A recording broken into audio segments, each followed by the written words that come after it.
And we today are following here in our nation's capital the inauguration of Donald Trump as the 47th president of the United States. And there's a snapshot here of two key places, because on Capitol Hill, it looks just like the sun is beginning to set here in Washington. It is frigid here, and that's why all of the activities were moved indoors. And there is the luncheon in Statuary Hall. The cameras are back on as they are wrapping up that delayed luncheon there at 3:38, where we're going to hear the toasts here. The luncheon's still going on, Nora. Still going on. And let's listen now to Senator Klobuchar. Release of Louisiana and Leader Hakeem Jeffrey of New York for the presentation of the flags to the President and the Vice President.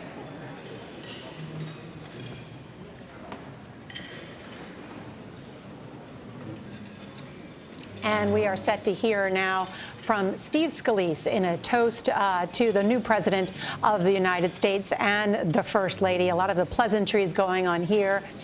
And as you can see, enjoying a luncheon there. And then they will head over to Capital One Arena where tens of thousands of people are waiting. Let's listen. Mr. Vice President, Madam Second Lady, what a wonderful occasion. We all come here to celebrate what is a great tradition in the United States, and that is the peaceful transfer of power. And when President Trump spoke over in the beautiful rotunda, wonderful that it was indoors, Mr. President, because I don't think the crowd would have wanted to be in the 20s or below. But one of the things President Trump said that I thought was the most touching, he said, in America, the impossible is what we do best. And I think that epitomizes the spirit when you think about this room, this statuary hall, and you look at some of the statues. Thomas Edison, he did the impossible. Elon Musk, I'm not sure if Elon's still here. Elon does some of those things himself. But you look at somebody like Rosa Parks, and she did something that many would have said couldn't be done with just a simple gesture of saying, I'm not going to sit in the back of the bus. And so the impossible is what we do in America. And President Trump said something else. He said, our golden age has just begun. America's ready for another golden age. Mr. President, we present to you these flags that were flown over the United States Capitol at full mast in honor of being sworn in as President of the United States.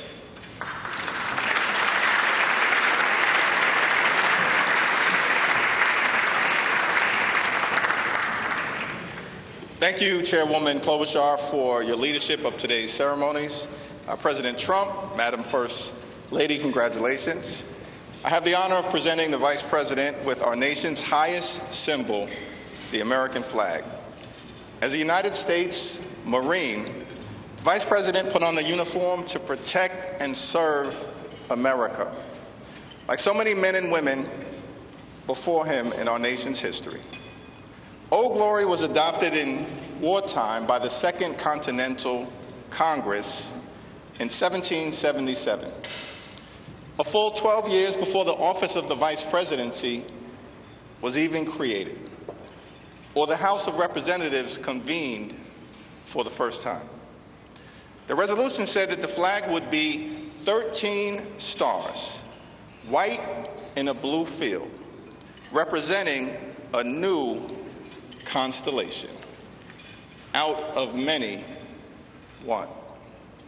Some 250 years later, from Appalachia to Anacostia, Middletown to Mar-a-Lago, the Bayou to Brooklyn, we remain one nation under God. To Vice President Vance, Usha, and family, may God bless and watch over you as you begin this journey. On behalf of the Congress, we present one of the flags that flew above the Capitol today to the 50th Vice President of the United States of America, James David Vance, and wish you Godspeed.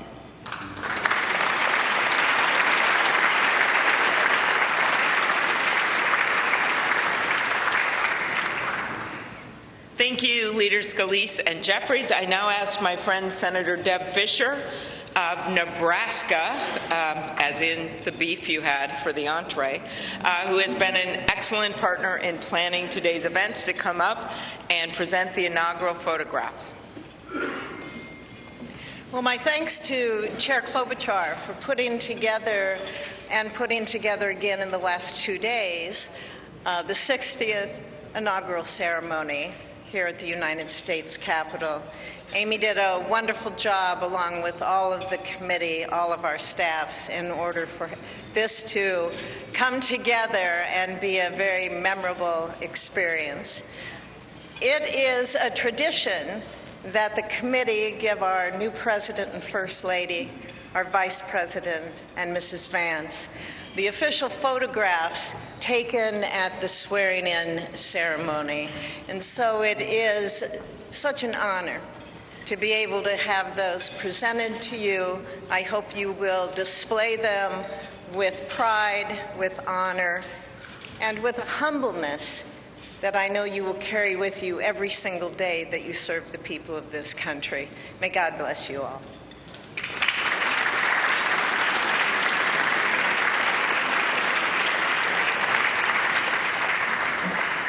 Thank you, Senator Fischer. Now, on behalf of the Joint Congressional Committee on Inaugural Ceremonies, I'd like to present the President and Mrs. Trump and the Vice President and Mrs. Vance with these crystal Lennox vases. See them over here?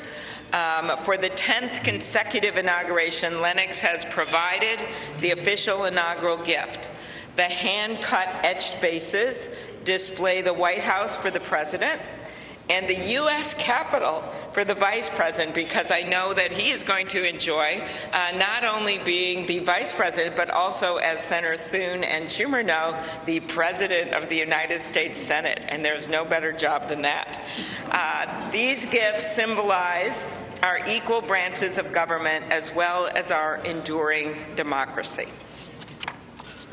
There they are.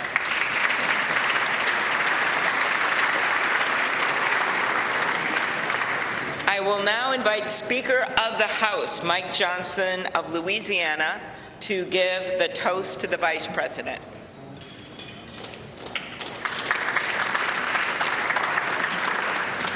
Thank you so much. It's my great honor to offer a toast to our new Vice President, Mr. J.D. Vance. J.D., you wrote something very poignant in your memoir. Actually, many things very poignant, but let me quote you here. What separates the successful from the unsuccessful are the expectations they had for their own lives. That's really meaningful. That expectation is a powerful thing. We remember the people in our lives who provided that to us. We all need that. Everybody needs hope and encouragement. They need a greater expectation. We need people in our lives who will make us look farther and reach higher. JD's written a lot about the people in his life that have done that. He's written about, we know the great story of your grandparents and what they did in your life. He's written about his professors and mentors that he met in law school. He writes a lot about, speaks a lot about his gracious, beautiful wife, our new second lady, Usha. Is a great inspiration as well. And JD, you yourself have been inspiring people. Your story really has. It's one of the reasons that I believe God has raised your platform as he has, because you've been so faithful to tell that story and to inspire so many others. And so our hope and our prayer is, as you continue to do this, that as you go to help us execute on the America First agenda, that you also do what you've been doing so well all along, and that is providing a model for what is possible in America. What a great story. What an inspiring story you've had, and it's just getting started. I pray specifically that you inspire a lot of the young men in America. Some of them feel hopeless and stagnant sometimes, and you're a great example to all of them and to all of us, that if you work hard and you play by the rules and you do the right thing, you can make a better life. You're now the Vice President of the United States, my friend. So everyone, will you please join me in raising a glass to our own mentors, the people who inspired all of us, to the possibilities of our own future, to these great new horizons. What a perfect choice this was for the painting, the artwork today, and to the great example of our new Vice President, Mr. J.D. Vance. You're here.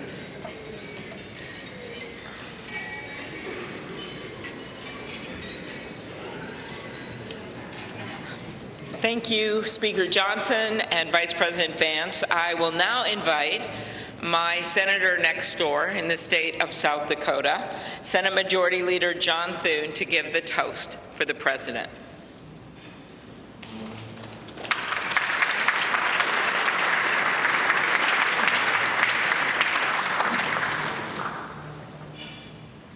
Well, Mr. President, Madam First Lady, congratulations. It is an honor for all of us to be able to be here today with you on this historic day as we celebrate your inauguration. Mr. President, one of the most important influences in my life when I was getting started in politics was Ronald Reagan.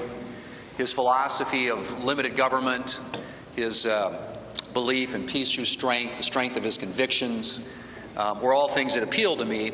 But I was also drawn by his optimism and by his belief in America. And Mr. President, those are qualities that I see in you. One of the things that resonated throughout your campaign was the unshakable belief in our country and in her citizens. You remind us of everything that's possible in America. I'm looking forward to working with you over the next 4 years to build up our great country. It says in the Scriptures that if you ask for wisdom, it will be given to you and given to you generously. And so I pray, and our prayer is, that God will richly bless you in the years ahead and grant you not only strength, but wisdom. And ladies and gentlemen, I ask you to join me in raising a glass to the President of the United States, President Donald Trump. Hear, hear.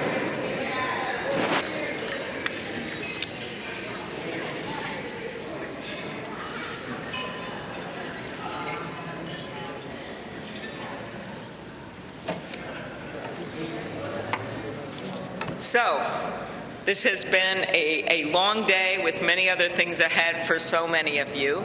But I want to thank you for attending the 60th inaugural ceremonies. And as we close, we ask that you pick up a gift.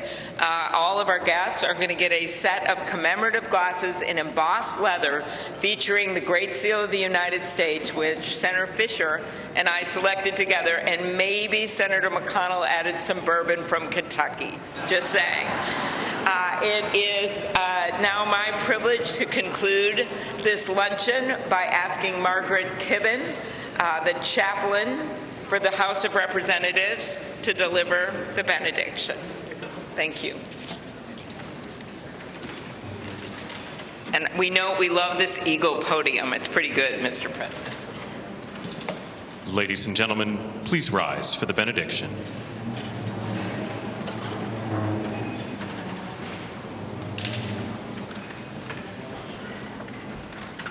Would you pray with me?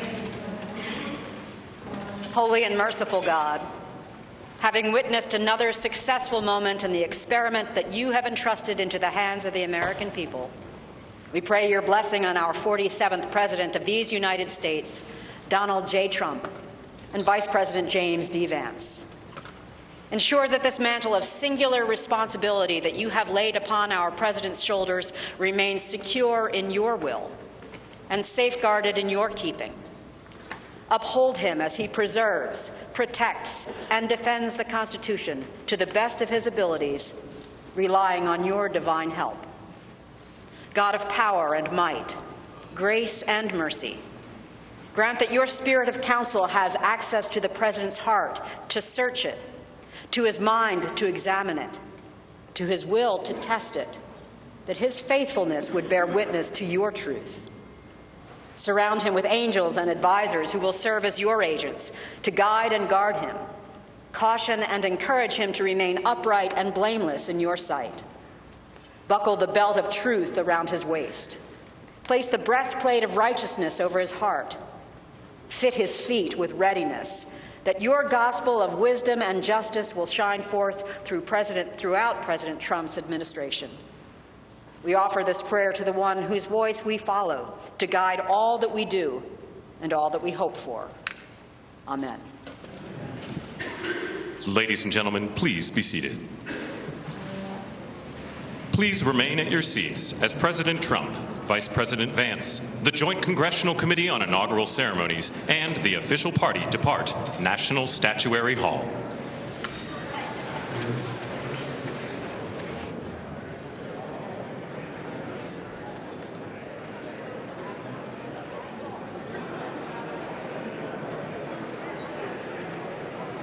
And we are watching the end of the ceremonies up on Capitol Hill. Donald Trump's remarkable return to power, inaugurated as the 47th president of the United States. He gave an inaugural address, then spoke to an overflow crowd in Emancipation Hall, and then this delayed luncheon that is just wrapping up just at about 4 p.m. Eastern time. But the day is not over.